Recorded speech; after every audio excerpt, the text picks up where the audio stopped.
विद्यार्थी मित्रों, आज આપણે ચેપ્ટર 3 સ્વાધ્યાય 3.4 દાખલા નંબર 2 ના ચોથા દાખલાથી શરૂઆત કરીશું। આ જે વસ્તુ છે ને એ દાખલાની અંદર જે કંઈ માહિતી આપેલી છે એ તમને ત્યારે જ સમજાશે કે જ્યારે તમે કોઈ બેંકનું કોઈ વહીવટ કરેલો હશે અથવા તો તમે બેંકની કોઈ એવી સ્લીપ છે એ ભરેલી હશે તો તમને છે ને આ વસ્તુ ઇઝીલી સમજાઈ જશે કે આમાં શું કહેવા માંગે છે। ખરેખર બેંકને લગતો જ દાખલો છે કે મીના રૂપિયા 2000 ઉપાડવા બેંકમાં ગઈ હતી। તેણે કેશિયરને કહ્યું હતું કે મને માત્ર રૂપિયા 50 અને રૂપિયા 100 ની નોટો જ જોઈએ છે। તમે બેંકમાં કોઈ પણ વહીવટ કરો છો, પૈસા જમા કરો છો અથવા તો ઉપાડો છો તો ત્યારે તમને જમા કરો છો ને ત્યારે તમને ખાનું આપેલું હોય બાજુમાં કે 100 રૂપિયાની કેટલી નોટો છે, 50 રૂપિયાની કેટલી નોટો છે, એટલે જેટલી નોટો હોય ને એને ગુણ્યા 100। ફોર એક્ઝામ્પલ અત્યારે હું તમને બતાવું કે મારે અહીંયા મારી પાસે કેટલા રૂપિયા છે। ફોર એક્ઝામ્પલ તો મારી પાસે 50 ની 2 નોટો છે અને 10 ની મારી પાસે 5 નોટો છે। તો જ્યારે હું આ બેંકમાં કદાચ 150 રૂપિયા જમા કરાવવા જાઉં છું તો આ 150 રૂપિયા જમા કરવા માટે પણ મારે બેંકમાં જે કંઈ ફોર્મ હોય એમાં બાજુમાં ખાનું આપેલું હોય ત્યાં મારે એમાં ઘણી બધી રકમ લખેલી હોય છે। ત્યાં 1000 રૂપિયા, 500 રૂપિયા, 100 રૂપિયા, 50 રૂપિયા એવા દરેક ખાના દોરેલા હોય છે। હું જેટલા રૂપિયા જમા કરાવું એ રૂપિયાની અંદર મારી પાસે 20 રૂપિયાની કેટલી નોટો છે, 10 રૂપિયાની કેટલી નોટો છે, 50 રૂપિયાની કેટલી નોટો છે, 100 ની, 500 ની અને 1000 હોય તો 1000 અથવા 2000 હોય તો પહેલા 1000 રૂપિયાની નોટ આવતી હતી તો 1000 નું ખાનું આવે। હવે 2000 ના નોટો આવે છે તો 2000 નું ખાનું આવે છે અને 10 રૂપિયાની કેટલી નોટો છે એ દરેક ખાનાની અંદર ફિલઅપ કરવાનું હોય।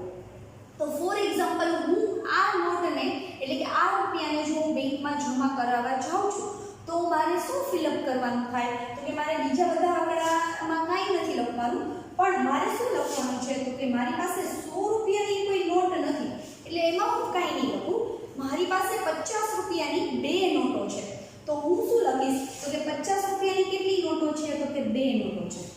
નોટ 2 છે પણ રૂપિયા કેટલા થશે તો કે 50 ગુણ્યા 2 એટલે થશે 100 રૂપિયા અને 10 ની મારી પાસે 5 નોટો છે તો હું શું કરીશ તો કે 10 ગુણ્યા 5 નોટ 5 છે પણ રૂપિયા કેટલા થશે તો કે 50 ટોટલ કુલ રૂપિયા કેટલા થશે તો કે રૂપિયા 150।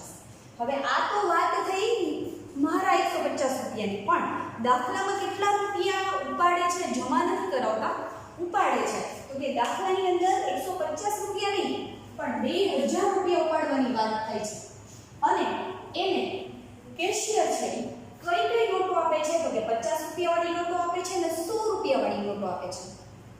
તો એવું કીધું છે કે 100 રૂપિયાની નોટો જ જોઈએ છે। મીનાને કુલ 25 નોટો મળી હતી તો તેણે રૂપિયા 50 અને રૂપિયા 100 ની પ્રત્યેક કેટલી નોટો મેળવી હશે। અહીંયા મને ખબર છે કે મારી પાસે 50 ની 2 નોટો છે અને 10 ની 5 નોટો છે। ટોટલ નોટનો સરવાળો કરું તો મારી પાસે ટોટલ 7 નોટો છે। એ હું મારું ઉદાહરણ આપું છું તો અત્યારે હું કાઉન્ટ કરું તો મારી પાસે કુલ 7 નોટ છે, 2 50 વાળી અને 10 વાળી। તો આ મારા ઉદાહરણની વાત થઈ। જો આ ઉદાહરણમાં મારે જોવું હોય, આ દાખલામાં જોવું તો અહીંયા મને ખબર છે કે મારી પાસે 50 વાળી 2 નોટ છે, 10 વાળી 5 નોટ છે। દાખલામાં મીનાને કેટલા રૂપિયા આપશે કેશિયર તો એ ખબર છે 2000 પણ નોટો કેટલી આપશે એ ખબર છે 25 કુલ નોટો આપશે પણ કોની કેટલી નોટો આપશે એ ખબર નથી। મતલબ આ બે આંકડા આપણા માટે અજ્ઞાત છે। કુલ 7 નોટ આપે છે એ ખબર પડી ગઈ પણ 50 ની કેટલી નોટ ને 10 ની કેટલી નોટ એ આપણા રકમમાં આપેલું નથી જે આપણે શોધવાનું છે। સાઈડમાં હું આ વસ્તુ અત્યારે રાખું છું થોડી વાર કે જેથી કરીને તમને દાખલો ગણવામાં ઈઝી પડે। હવે સૌપ્રથમ 50 ની કેટલી નોટો આપે છે અને 100 ની કેટલી નોટો આપે છે એ નથી ખબર તો જે વસ્તુ અજ્ઞાત છે મારા દાખલામાં એ વસ્તુ તમારે ધારવાની છે। તો સૌપ્રથમ હું શું ધારીશ તો કે ધારો કે રૂપિયા 50 ની નોટોની સંખ્યા કેટલી છે 50 રૂપિયાની ટોટલ કેટલી નોટ છે તો કે નથી ખબર। 100 રૂપિયાની ટોટલ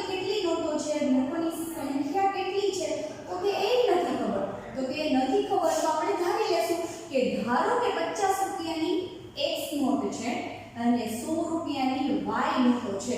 હવે x ની વેલ્યુ કાઈ પણ મળશે 10 20 30 જે કાઈ મળે y ની કાઈ પણ વેલ્યુ મળશે જે કાઈ મળે એ આપણને એન્ડમાં મળશે જ્યારે સમીકરણનું સાદું કાપીને ઉકેલ મેળવશું ત્યારે. હવે તો કે 50 ની x નોટો છે 100 ની y નોટો છે. ટોટલ આ નોટનો સરવાળો આપી દીધો છે. ટોટલ આ નોટોનો સરવાળો કેટલો છે તો કે મીનાને કુલ 25 નોટો મળી હતી. ખરેખર મારે અહીંથી શરૂઆત કરવી જોઈએ કે 2000 રૂપિયા ઉપાડવા ગયા છે તો 2000 નો ટોટલ કરવો જોઈએ. હું ત્યાંથી દાખલો કરાવી શકું પણ સહેલીથી તે મને એક સમીકરણ મળી જાય છે ડાયરેક્ટલી તો હું પહેલા અહીંથી શરૂઆત કરીશ. તમે પહેલા આ સમીકરણ બનાવો પછી આ બનાવો તો પણ ચાલશે. હવે તો કે મીનાને કુલ 25 નોટો મળે છે એમાંથી 50 વાળી x નોટો છે અને 100 વાળી y નોટો છે. તો શું કરવાનું છે તો કે માહિતી મુજબ શું થાય છે તો કે 50 ની નોટોની સંખ્યા પ્લસ રૂપિયા 100 ની નોટોની સંખ્યા. આ શબ્દોમાં લખાવું છું તમારી માહિતી માટે. તમે સીધું સમીકરણ બનાવતા આવડે તો બનાવી શકો. 50 રૂપિયાની નોટો છે એમાં હું 100 રૂપિયાની નોટો એડ કરું છું. ટોટલ નોટની સંખ્યા કુલ નોટોની સંખ્યા મળશે મને. તો કે 50 રૂપિયાની કેટલી નોટો આપણી પાસે છે તો કે ખબર નથી એટલે આપણે x ધારી લીધું છે. 100 રૂપિયાની કેટલી નોટો મને કેશિયર આપશે મીન્સ કે મીનાને કેશિયર આપશે તો કે ખબર નથી ધારી લીધું છે ભાઈ. તો કુલ કેટલી નોટો આપશે બેય થઈને તો કે એ ખબર છે એ રકમમાં આપ્યું છે. શું આપ્યું છે તો કે 25 કુલ નોટો આપશે. આ આપણું બની જશે સમીકરણ નંબર 1. અહીંયા સમીકરણ નંબર 1 આપણને ઈઝીલી મળી જતું હોય એટલે આપણે ત્યાંથી શરૂઆત કરી. હવે સમીકરણ નંબર 2 તરફ જવા માટે આનો ઉપયોગ કરવો પડશે.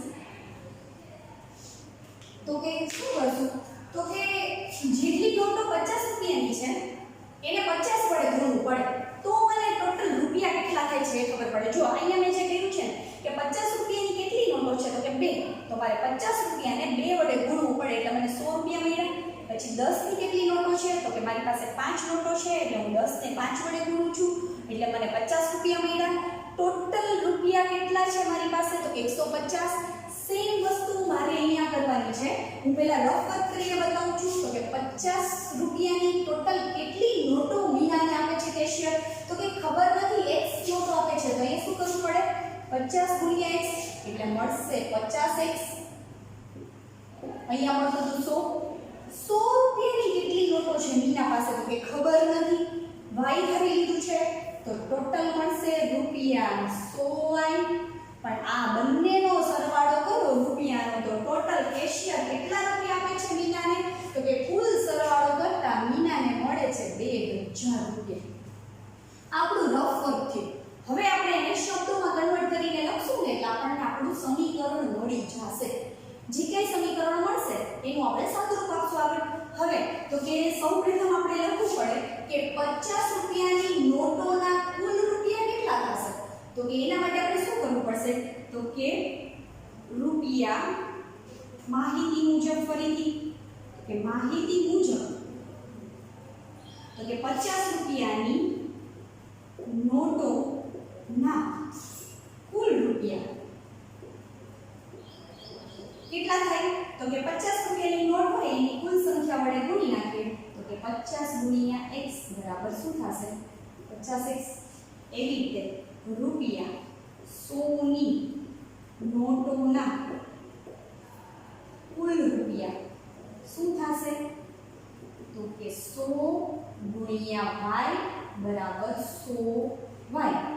હવે તો કે આપણે એવું કરવું પડશે કે હવે રૂપિયા 50 ની નોટના રૂપિયા પ્લસ રૂપિયા 100 ની નોટના રૂપિયા.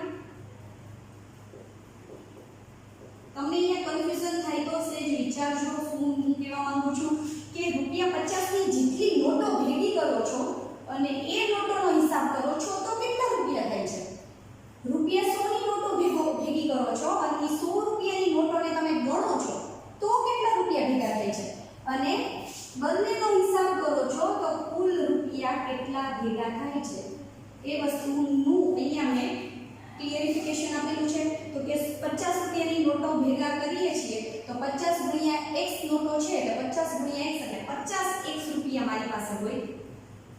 ગણી નથી શકાતો એટલે આપણે ચલમાં રાખીએ. પછી તો કે y 100 રૂપિયાની y નોટો છે એટલે એનો હિસાબ કરીએ તો 100y જેટલા રૂપિયા થાય અને ટોટલ કુલ રૂપિયા વિનાને કેશિયર કેટલા આપે છે તો કે 2000 રૂપિયા કેશિયર આપે છે. એટલે આવી રીતે આપણે રફ વર્ક કરીને સમજીએ અને આપણે સમીકરણમાં કન્વર્ટ કરીશું એટલે સમીકરણ મળી જશે આપણને. જો ઓલરેડી આપણે નીચે મેળવી લીધું છે. શું મેળવ્યું તો કે 50x + 100y બરાબર 2000. જો આ સમીકરણને એમને રહેવા દઈએ તો ચાલે પણ મને એવું લાગે છે કે ડાબી બાજુએથી 50 કોમન નીકળે છે તો કાઢી લઈએ. 50 કોમન કાઢશું એટલે કૌંસમાં વધશે x. 100 માંથી 50 કોમન નીકળે એટલે 50 નું 100 એટલે અહીં આવશે 2y બરાબર સામેની બાજુએ શું છે તો 2000. 50 છે ગુણાકારમાં છે સામે જશે તો ભાગાકારમાં અથવા તો સમીકરણને 50 વડે ભાગી નાખો તો પણ ચાલે. x + 2y 50 ગુણાકારમાંથી સામે જશે ભાગાકારમાં 50 વડે ભાગાકાર થશે x + 2y.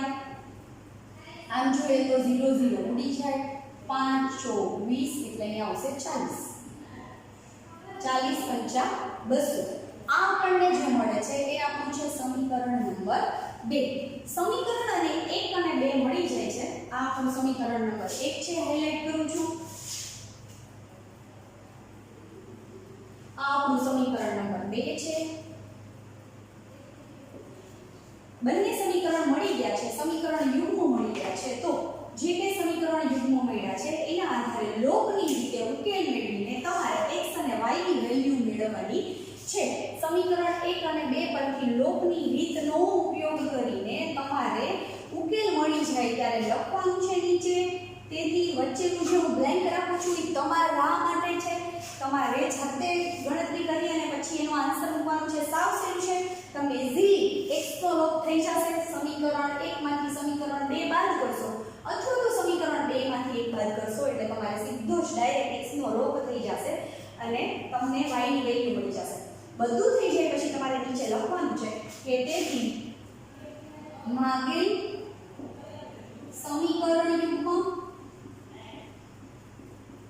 શું છે તો કે એક છે x + y બરાબર 25 અને x + 2y બરાબર 40 મળે છે.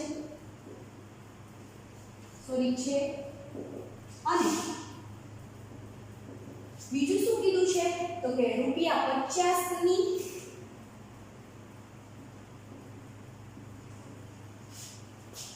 કુલ x બરાબર આટલી નોટ મળે છે અને ₹100 ની કુલ y બરાબર ખાલી જગ્યા નોટો મળે છે. આ તમારે નીચે લખવાનું છે જ્યારે x અને y નો જવાબ મળી જાય ત્યારે. અહીંથી આપણે અટકીએ છીએ. નેક્સ્ટ જોઈએ દાખલો હોય એક જ દાખલો બાકી છે એટલે 3.4 છે એ આપણું કમ્પ્લીટ થઈ જશે. 3.4 કમ્પ્લીટ થઈ જાય પછી આપણે આગળ ઉદાહરણ જોઈએ નવી રીતે જોશું ચોકડી ગુણાકારની રીત. અહીંથી આગળ તમે કરતા થાઓ ત્યાં હું બીજું ઉદાહરણ તમને નેક્સ્ટ આના પછીનો દાખલો કરાવું છું.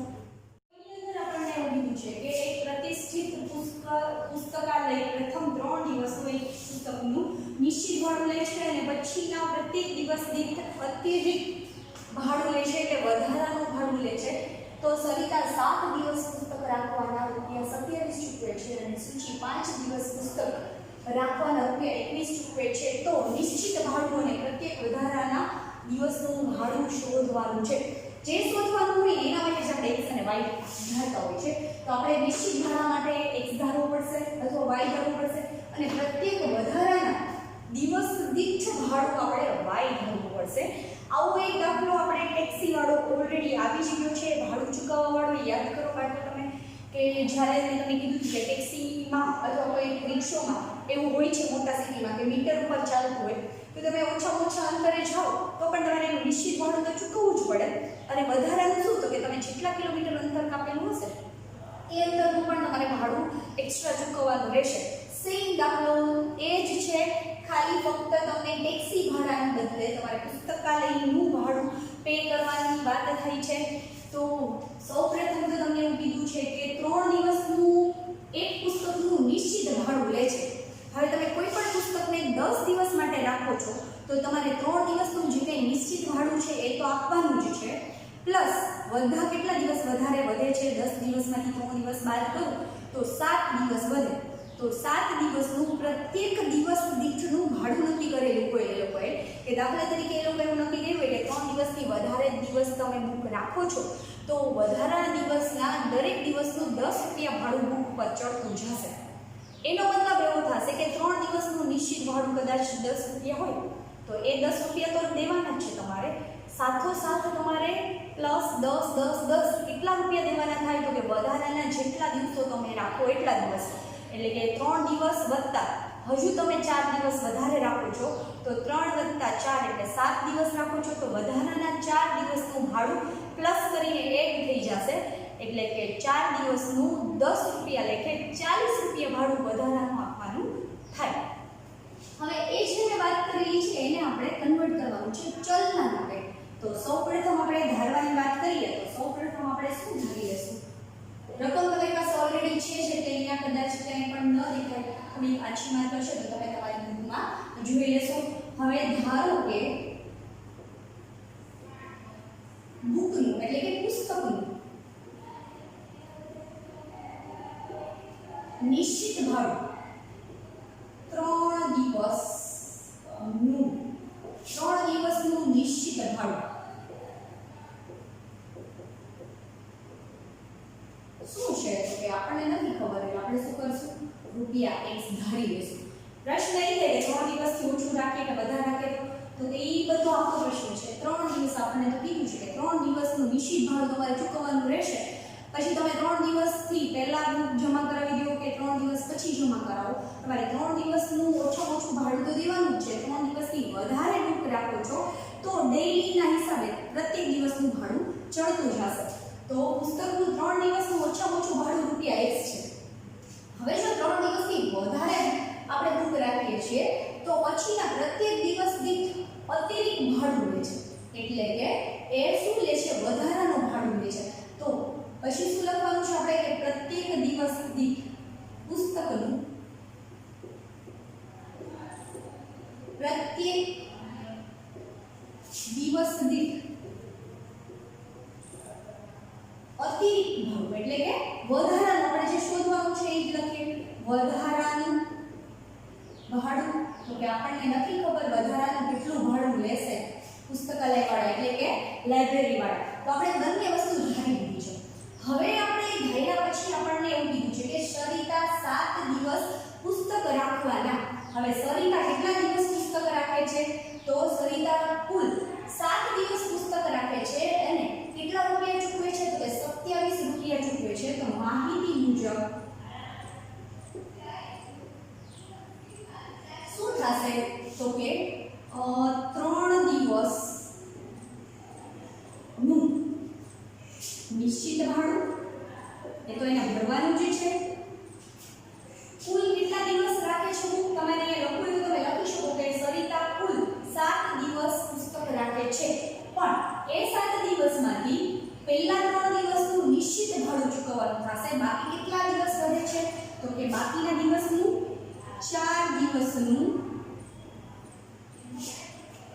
પ્રત્યેક દિવસ દીઠ ભાડું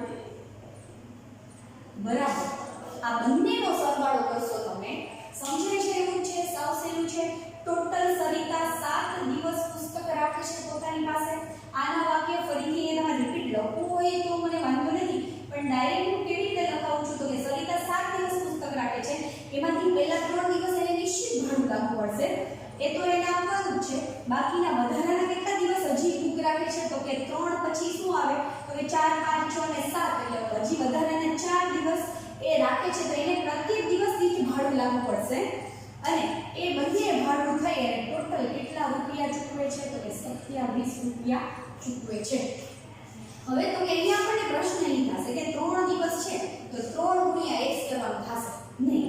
3 દિવસ માટેનું ભાડું એને આપવાનું છે ફક્ત ને ફક્ત કેટલા, તો કે x રૂપિયા જ આપવાનું છે. આપણે ધારેલું છે કે પુસ્તકનું 3 દિવસનું નિશ્ચિત ભાડું આપણે ધારી જ લીધું છે x છે. પુસ્તકનું પ્રત્યેક દિવસ દીઠ એટલે એક દિવસનું ભાડું y રૂપિયા છે. એક જ દિવસનું. આપણે વધારાના કેટલા દિવસ રાખીએ છીએ, તો કે આપણે વધારાના 4 દિવસ રાખીએ છીએ. તો શું થશે, તો કે 4 ગુણ્યા પ્રત્યેક દિવસનું ભાડું. ખરેખર આ વસ્તુ અહીંયા જ લખી નાખવાની જરૂર હતી, એટલે તમને સીધું સમીકરણ મળી જાય. હું અહીંયા જ કરી દઉં છું. 4 ગુણ્યા પ્રત્યેક દિવસનું ભાડું ગુણાઈ જશે, કારણ કે 4 દિવસ માટે એ પ્રત્યેક દિવસ દીઠ રાખે છે બુક, એટલે અહીંયા સીધું જ આપણે સમીકરણ બનાવી શકશું. 3 દિવસનું તો x લખી નાખ્યું છે, 3x નથી કરવાના, કારણ કે દરેક દિવસનો હિસાબ નથી કરવાનો, ટોટલ 3 દિવસના x છે. પ્લસ 4 ગુણ્યા પ્રત્યેક દિવસ કેટલું ભાડું ચૂકવે છે, તો કે y, તો પ્રત્યેક દિવસમાં આવી જશે y બરાબર રૂપિયા કેટલા ચૂકવે છે, તો કે 27 રૂપિયા. ન કરીએ તો ડાયરેક્ટ સમીકરણ બની જાય છે, એટલે રૂપિયાની સાઈન આપણે નહીં કરીએ, કરો તો પણ ખોટું નથી. આવું આપણને સમીકરણ નંબર 1 મળે છે. આ મળી ગયા પછી હવે આપણે આગળ વધીએ તો આગળ આપણે શું કીધું છે, તો કે આપણે એવું કીધું છે સૂચિ છે ને એ 5 દિવસ પુસ્તક રાખે છે. તો સૂચિ 5 દિવસ પુસ્તક રાખે છે, તો માહિતી મુજબ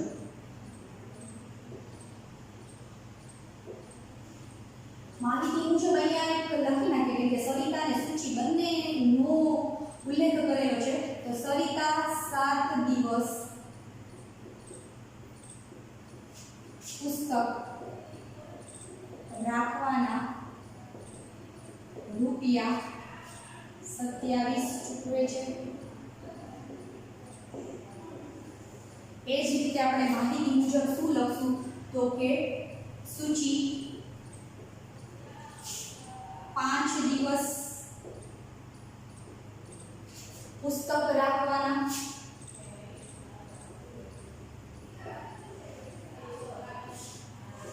રૂપિયા કેટલા ચૂકવે છે, તો કે રૂપિયા 21 ચૂકવે છે. હવે આ જે 5 દિવસ પુસ્તક રાખે છે એમાંથી 3 દિવસ તો નિશ્ચિત ભાડું છે.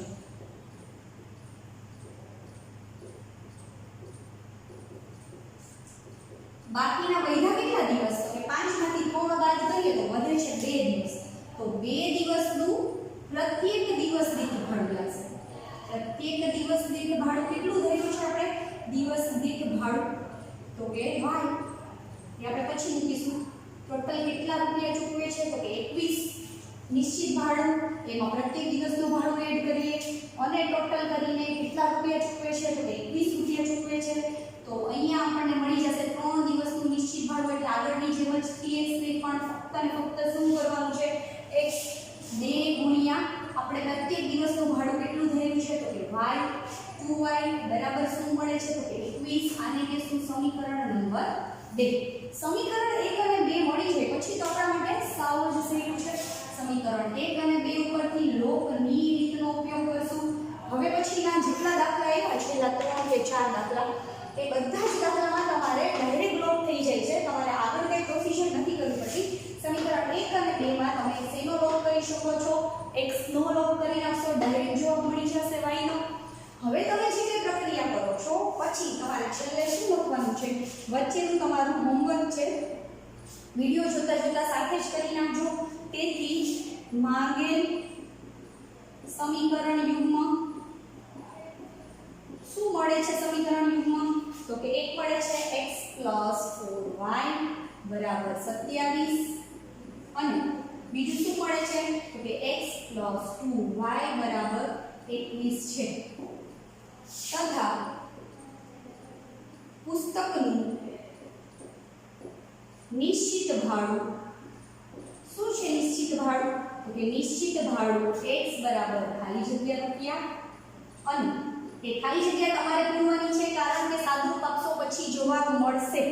અને પ્રત્યેક દિવસ દીઠ